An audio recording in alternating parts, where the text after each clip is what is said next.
Brandon, do you is this another reset basically for Dean Kramer, and how do you expect to replace him in the rotation?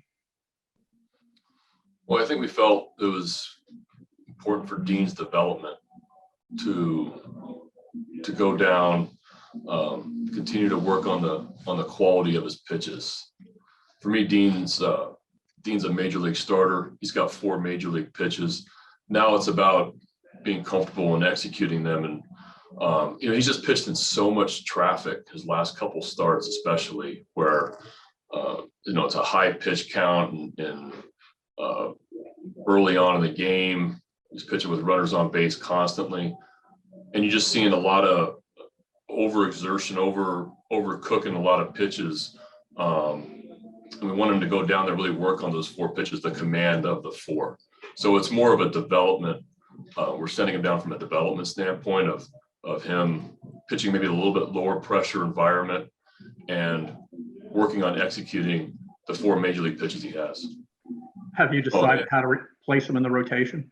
Yeah, Aiken's going to replace him in that spot. Rich Dubroff. Brandon, you didn't replace Aiken. You didn't replace Kramer on the roster. Is that are you guys planning to bring back Dylan Tate perhaps tomorrow from his rehab assignment? Yes. John Muley.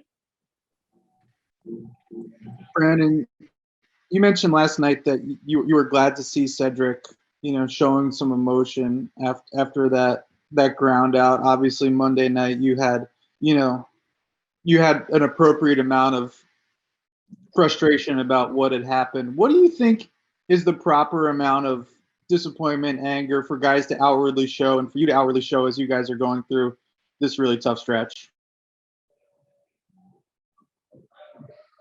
What's appropriate?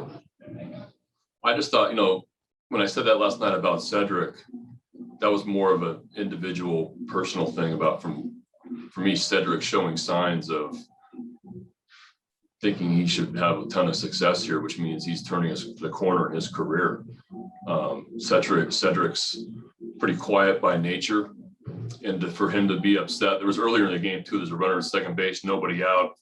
I gave him the option to whatever he wanted to do there, from drag bunting or trying to turn on one to get the runner to third base.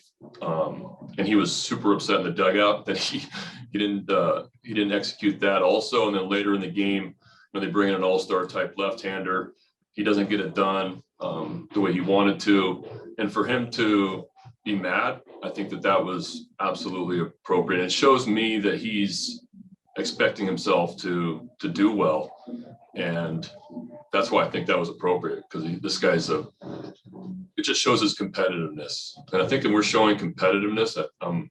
I think emotion is good. And I think showing frustration at the right times professionally is okay. So I thought that was appropriate last night for Cedric to be like that.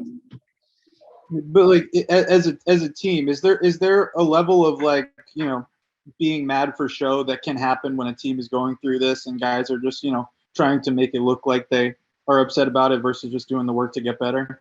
I think if you're faking it, I think that's really obvious. I think to show emotion without showing people up and doing it professionally is okay. Dan Connolly. Brandon, what's the situation today with Ryan Mountcastle, and also what's the situation with your bench, and will that have to be, supplemented anytime soon? Yeah, Ryan's he's sore. The hand's sore. He's day-to-day right now. Probably unavailable for the game this afternoon. Makes us have a short bench, but we got Ryan McKenna in here on a early morning flight in Minneapolis, and he will be available. So we're just playing short today. Mark Viviano. Hey, Brandon, I apologize if you've addressed this before. Wild pitches are up statistically in Major League Baseball. Is that directly related to more pitchers throwing harder with greater spin rate? And is there a subsequent adjustment for catchers to contain errant pitches in what is already a pretty tough thing to do?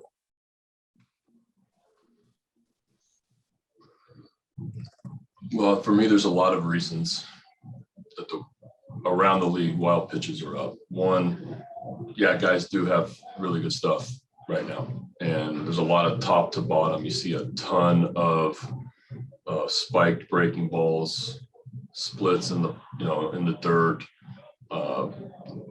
Second, and we've talked a little bit about this, is that